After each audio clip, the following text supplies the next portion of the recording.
Guerrilla প্রশিক্ষণের দায় স্বীকার করে মেজর সাদিকের স্ত্রীর জবানবন্দি।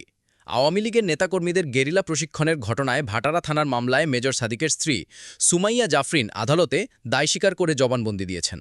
মঙ্গলবার ঢাকা মেট্রোপলিটন ম্যাজিস্ট্রেট সারা ফারজানা হকের আদালত তার জবানবন্দি রেকর্ড করেন। এদিন রিমান্ড শেষে তাকে আদালতে হাজির করা হয়। এ সময় তিনি স্বেচ্ছায় স্বীকারোক্তিমূলক জবানবন্দি দিতে সম্মত হন। পরে মামলার তদন্ত কর্মকর্তা ডিবির গুলশান বিভাগের পরিদর্শক মোহাম্মদ জেহাদ হোসেন তার জবানবন্দি রেকর্ড করার আবেদন করেন। আবেদনের পরিপ্রেক্ষিতে আদালত তার জবানবন্দি রেকর্ড শেষে কারাগারে পাঠানোর আদেশ দেন। এর আগে ৭ আগস্ট শুনানি শেষে আদালত সুমাইয়ার ৫ দিনের রিমান্ড মঞ্জুর করেন। মামলার বিবরণী থেকে জানা যায়, গত ৮ জুলাই বসুন্ধরা সংলগ্ন কেবি কনভেনশন সেন্টারে নিষিদ্ধ ছাত্রলীগ একটি গোপন বৈঠকের আয়োজন করে। সকাল ১০টা থেকে সন্ধ্যা পর্যন্ত অনুষ্ঠিত বৈঠকে নিষিদ্ধ ছাত্রলীগ, আওয়ামী লীগ ও অবসরপ্রাপ্ত সরকারি কর্মচারীরা মিলে ৩০০-৪০০ জন অংশ নেন। তারা সেখানে সরকার বিরোধী স্লোগান দেন। বৈঠকে পরিকল্পনা করা হয়, সাবেক প্রধানমন্ত্রী শেখ হাসিনার নির্দেশ পাওয়ার পর সারা দেশ থেকে লোকজন এসে ঢাকায় সমবেত হবেন।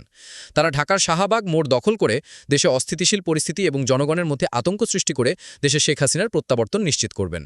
এ ঘটনায় ১৩ জুলাই ভাটারা থানার কেএসআই জ্যোতির্ময় মণ্ডল সন্ত্রাসবিরোধী আইনে মামলাটি করেন।